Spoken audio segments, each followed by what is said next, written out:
I'm super optimistic about the direction of rule of law. Yeah.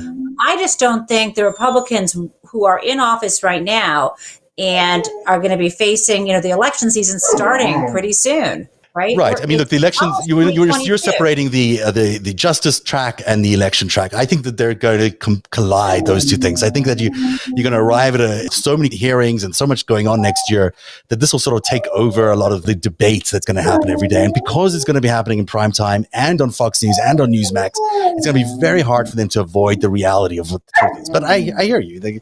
Tell me about Merrick Garland. Are you feeling better about him these days? I've heard your position on him waver for sure in the recent past, but how do you feel about him right now? Is he living up to your expectations?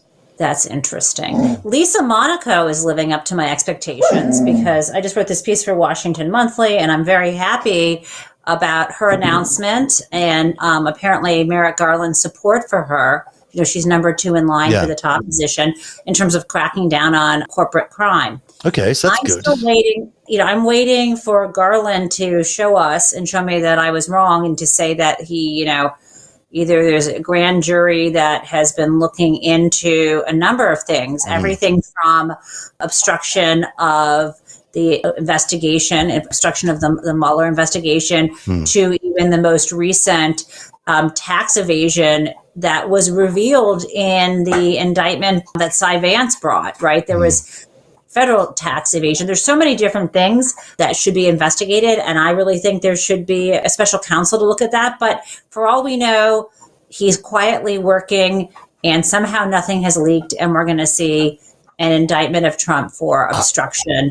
I think so. Maybe not obstruction. There could be so many other things. I feel like the reason Durham still exists is to give him balance, right? So he's got Durham out there doing all these strange indictments that make really no sense. And I think he's, judging by his testimony in front of the committees last week or the week before, who knows, time flies, he seemed quite, he felt like the balance piece was very important to him. He kept saying, yes, we're investigating both the Republican allegations and the Democratic allegations.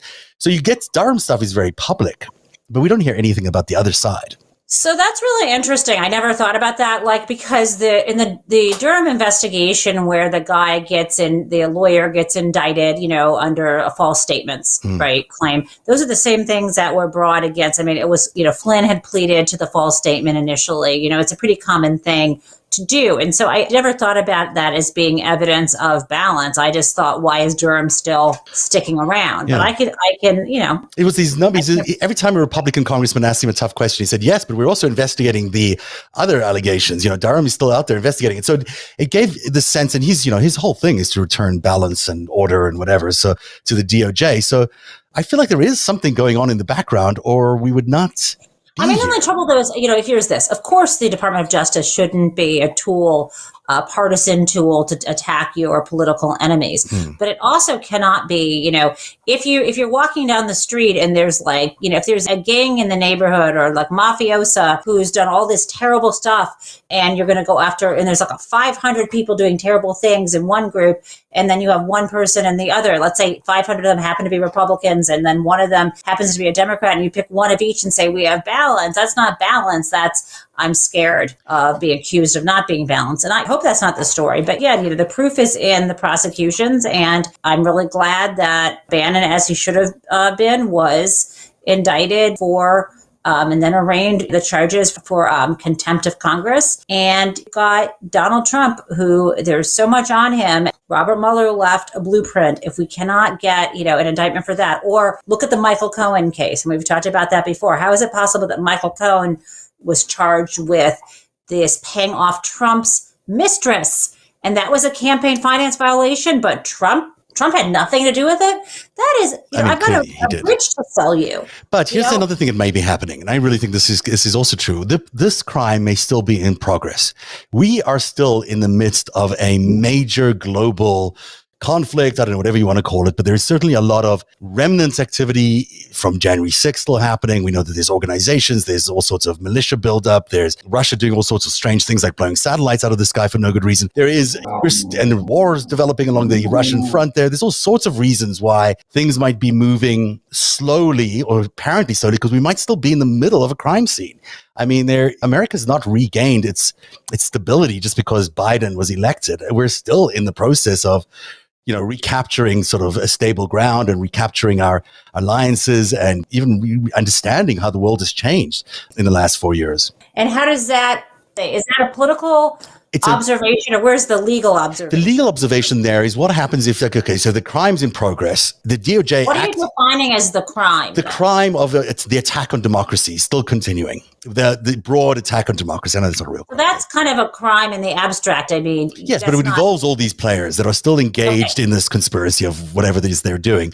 So say that's still ongoing. You can't just, and you're still monitoring it, or you're trying to figure out what the crime is, or figure out who's involved, whatever. In other words, you're still investigating it. You can't really act on it until you've investigated on it, can you? Well, if someone's conspiring, you're defining something a little amorphous for me, but let's assume for a second there's specific crimes in there, not just the whole sort of geopolitical restructuring.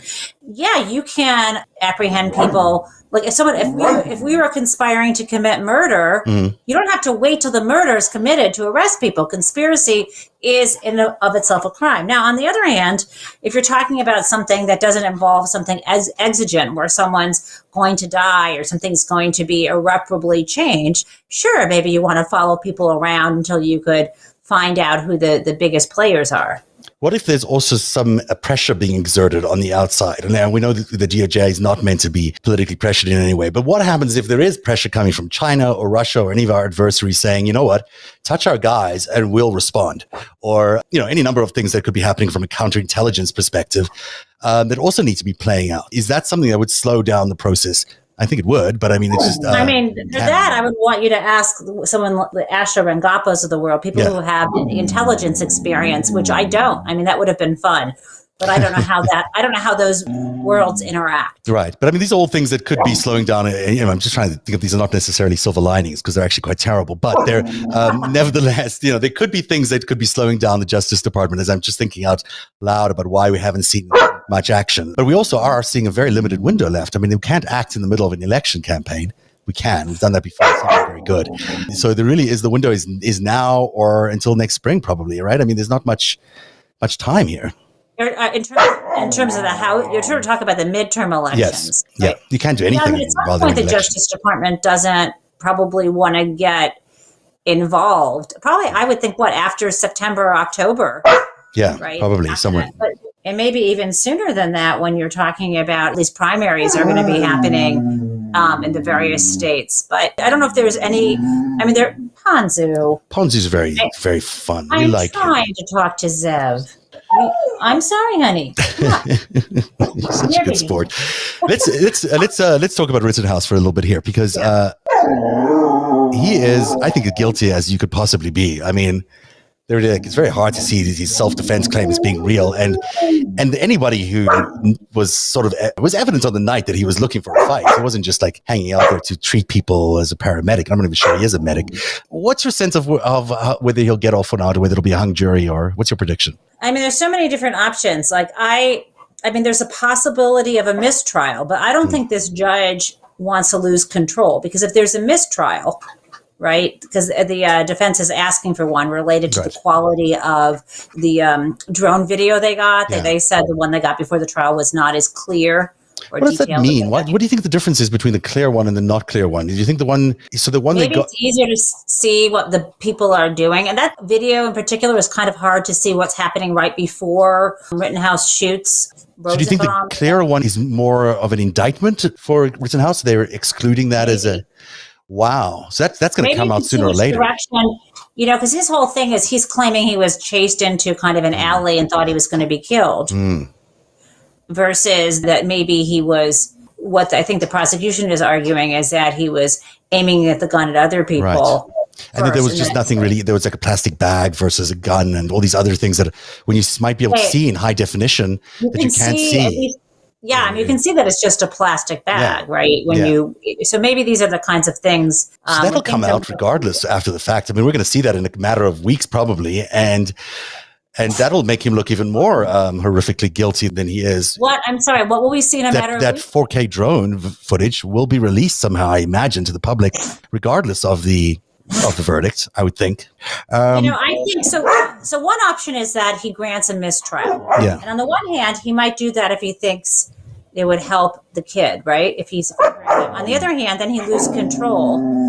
And what do you mean by lose control? What does that mean? Well, then he may. Then it looks like he's run a bad trial. Then right. He may not be able to. Prosecution could ask for another judge. I mean, he might try to hold on to it, but it doesn't seem like he should try the case a second time. Right. I mean, he could. The other thing is, I don't think it's going to be a hung jury, and I don't think it's going to be an acquittal, but it might be just a conviction on some of the lesser offenses. And then, of course, he'll appeal. Right. So the judge gave the jury instruction to say that self-defense is not available to the defendant if he provoked the attack. And so really the jury is looking at all the videos of each of the killings and the two killings and the one injury shooting to see whether they think he was the one who provoked it. And what's so difficult, though, is in the second two, the defense is trying to say, well, they were coming at him and he thought they were going to kill him, when I'm not sure that's a reasonable assumption. He knew people thought he had killed someone else. He told someone on the phone, I just killed somebody. Someone said, did you shoot someone? And he lied and said the other guy had a gun. He knew people were coming after him. I think that he probably knew they'd take the gun. He didn't think he was going to be killed. He probably thought he was going to be punched in the face. No, he had an AR-15 and he had a bunch of friends. One of the guys did have a gun and didn't shoot him. But remember how we've been told if you have a bad guy with a gun, all you need is a good guy with a gun? Yes. These guys, one guy had a gun and he wasn't even using it. He was trying to pull the weapon away. The other guy has... Look, there's no reason for this guy to have shown up there with an AR-15 anyhow. I mean, it just makes no sense. And he's 17. And the whole thing is so, it feels so contrived. Like, it does feel like it's a bit of a setup, but it's also... And why didn't the police tell him, hey, buddy, what are you doing walking around with... Well, he was there with the police. He was there as part of their little squadron. So, I mean, and this happened a couple of times during that summer last year. The environment was created for these clashes. They created a political environment to create these clashes in various cities that they wanted to win. They wanted to win all these swing states. So they created these flare-ups. Right. Wisconsin is a swing state. Right. Yeah. So then, you send in someone like Rittenhouse or a bunch of other people to make sure that the tension gets inflamed. And yeah, you're going to get some casualties along the way, of course, for something like that. That makes it even more inflamed. Maybe you'll get a body count, but so what, you might win the elections. I think that's really the political thinking of the GOP. But the whole thing was a reaction to the Jacob Blake killing, right? Yeah.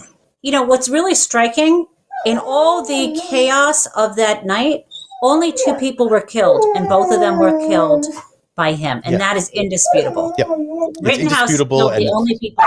And it was, as they call it, what do they call it? White on white crime. It was white on white crime. Just think, everyone assumes that there was the black people were shot. That would have been even more contentious, I think, in terms of the verdict. But these are white people that were shot. But it seems like he was looking for that fight. It seems very like that's what he was there to do that night. And that's my opinion, of course. There's no way to get into the guy's mind, but it's.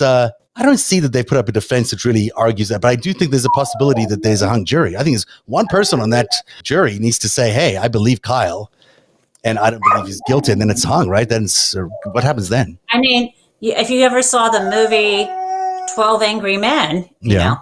I didn't see it, but... You could just be there for hours. Yeah. In that case, it's a different story. It seems like the defendant was probably innocent, but deliberations, if they're done seriously, require thought. And I think, between the judge, his very weird rulings, and the very strange way he presented the jury instructions, the jury's got to get to beyond a reasonable doubt. To me, it's so clear, based on what I saw, that he's guilty, but I'm not in the jury room. I don't get to say that. Yeah, I mean, I think it's going to be interesting to see what happens when they look at all that video evidence. I think it's going to be very telling, and I think especially telling for the Republican Party. I do feel like they are a bit beholden to, this should be held to account for what happened last summer in terms of these race riots. And I don't think that these things can be looked at in isolation. And I think they're doing the same thing right now with school boards. And I think that's very troubling. Oh, yes. And, so we're seeing this these stunts taking place in people's real lives, in people's real neighborhoods, in their schools, that are designed to aggravate people, strike fear into the hearts of moms so they vote for the Republican Party. It's the sickest, most cynical way of winning in elections. I mean, school boards for a long time have been, school boards, school textbooks, local communities are a really important place to get involved in politics. And a lot of these positions are not paid positions. Like our council in my town in Northampton, the people who do this run for office, but they don't get paid for their jobs. People who are on the school committee, they don't get paid. And so this concerted effort, it seems like, by the Republican Party to send really angry, irrational people into school board meetings, into already contentious cases to kind of stir the pot, create divisions, create, the school board invaders are the Kyle Rittenhouse of this year. They're basically the equivalent of that. They're going into to stoke fear, to create, chaos, to do whatever it is they need to do in school boards in order to get moms to vote for the Republican Party. That's basically what it is. It's true as well, even though it's cynical and awful. All moms, right? They're trying to go after a certain kind of white suburban mom, certain kind of white suburban mom who doesn't actually even know what critical race theory is, who has no idea who Kimberly Crenshaw or Derek Bell are. It's just, I actually, and then the whole way the Democrats are sitting back saying, oh, we would never teach critical race theory in high school. And I'm thinking, well, first of all, do you know what you're talking about? And why shouldn't we look at history through a lens that considers race? Why shouldn't we be doing that at any age? We shouldn't be. I think the mistake Democrats make is they let these bogeymen be created, and then they just they shame people who want to pay attention to the deep-rooted, ongoing history of white supremacy and racism in this country. I agree with you. I think the whole critical race theory thing, though, is the term critical race theory means something to voters. And they've adopted it as a not wanting to be criticized about race. That's basically the way white GOP voters are looking at this term. They don't want their kids criticized about race history, and they don't want to be criticized themselves about race history in America. I wish we could organize right now. What we mostly need is a kind of truth and reconciliation because our country is so divided. And I think that, the mythical white suburban moms actually matter, but who matters more? Everybody in the country. We can't just single them out. And I think that, if we think of ourselves together instead of as divided, then we can talk about this stuff and get over it. But I don't think... This was our topic of the show last night with Erica Anderson, who wrote this Change book. It's all about how do we find unity in all of this? Both sides have to move. We're not going to get to a new vision of America unless we both move. The left has to move, the right has to move, and we have to find some sort of new thing. The old paradigm, it's gone. It's not going to come back. I don't see it coming back. So what does that new paradigm look like, and what can we agree on, within all of this? That is where we need to go. I don't see the current... Well, the trouble is you would think that we could say, there was a time when I thought what the right and left agreed on is we were against corruption and we were against crony capitalism and we were against political violence and we were against stupidity.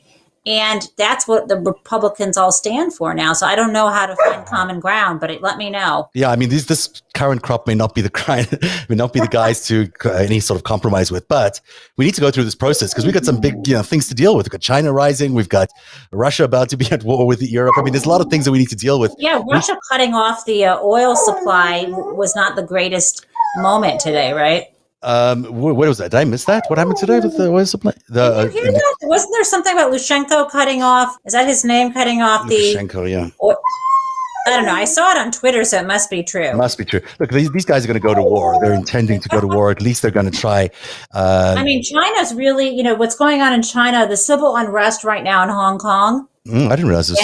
That's interesting. Economic unrest in mainland China and the threats to Taiwan. All of this is creating on the ground there, I think, a lot of opportunities for uprising. Indeed. And I think that we can't afford to be fighting against each other when we've got these big global foes out there that are, stirring up war. We might have to fight a war. I mean, we're not ready for a war now. I don't think we're ready for a war, but we might have to go into one in the next year or two. And if we do that, we better get united around something or somebody or somehow. And maybe that's what we need to see us sort of confront that moment, is to realize that we're on an existential threat. But boy, that's not a great you way would to think find that out. fighting a deadly virus would have united us. You would think. In fact, did the exact opposite. I could talk to you for hours. I literally can. But Jen Taub, thank you very much for being here tonight. Tell everyone about your book again. It's called Big Dirty Money. Tell everyone why they should buy it, because it's still out in softcover now. And so tell everyone about that. Check it out at the library or buy it at your local bookstore, or if you must, from Jeff Bezos. The book is really laying out the history of white collar crime is, how the term came about, and how the times that we actually, as a country, crack down on corporate and white collar criminals, why we stopped doing it, and how we need to change all of that. And I think we're on our way, I'm happy to say, with Lisa Monaco. There you go, Lisa Monaco. This is because of the stuff she's done recently about cybercrime, or do you think there's just a lot more that she's doing? She gave a big speech right before Halloween at the end of October. Okay. To the American Bar Association, to a big meeting on white collar crime, told them that the lackadaisical approach from the Trump era was over. Wow. And I wrote this piece for Washington Monthly that just came out on Monday. So you can look for that, in which I say that, she made it clear that corporate criminal law enforcement has gone from the deep freezer to the front burner. So I'm very encouraged by that. Well, that is good news. But your day job is to be a very, very smart professor of law at... I'm at Western New England University School of Law right here in Massachusetts. All the students absolutely love you, because you must be the most amazing prof. I mean, you really would be. I'd go. Well, you have to ask them. I have 2 courses this fall. One class, I have 87 students, and I'm teaching them civil procedure, which is the court process in federal courts. The other course is securities regulation. And next semester, I'm teaching white collar crime, and a new course called Money, Law, and Power. It's a new, and that's going to be a lot of fun, I think. Can we register and watch you online? Is there a way to do this? No. You have to actually attend the university. No, we're not doing any more Zooming unless someone really needs to Zoom in. That's good. I think the era of Zoom was fun, but it's time to move on. Speaking of which, we should get out of here. Thank you very much, Jen. I appreciate you being here for the hour. Thanks to everyone watching tonight. Always, if you're watching on YouTube, don't forget to subscribe. If you're so inclined, you can donate and join our Patreon community at patreon.com/narrative. And I will be back on Friday with the after show. Greg will be here. LB won't be here, but we have a surprise guest. So we'll do that all on Friday. Tomorrow's a day off-ish, and that I don't have a show. But we will see you then on Friday. And have a good night, everybody. Thanks, Jen. Have a good night. Bye, Ponzu. Good night. Narrative is made possible by viewers like you. Join today and support truly independent journalism at patreon.com/narrative. That's patreon.com/narrative.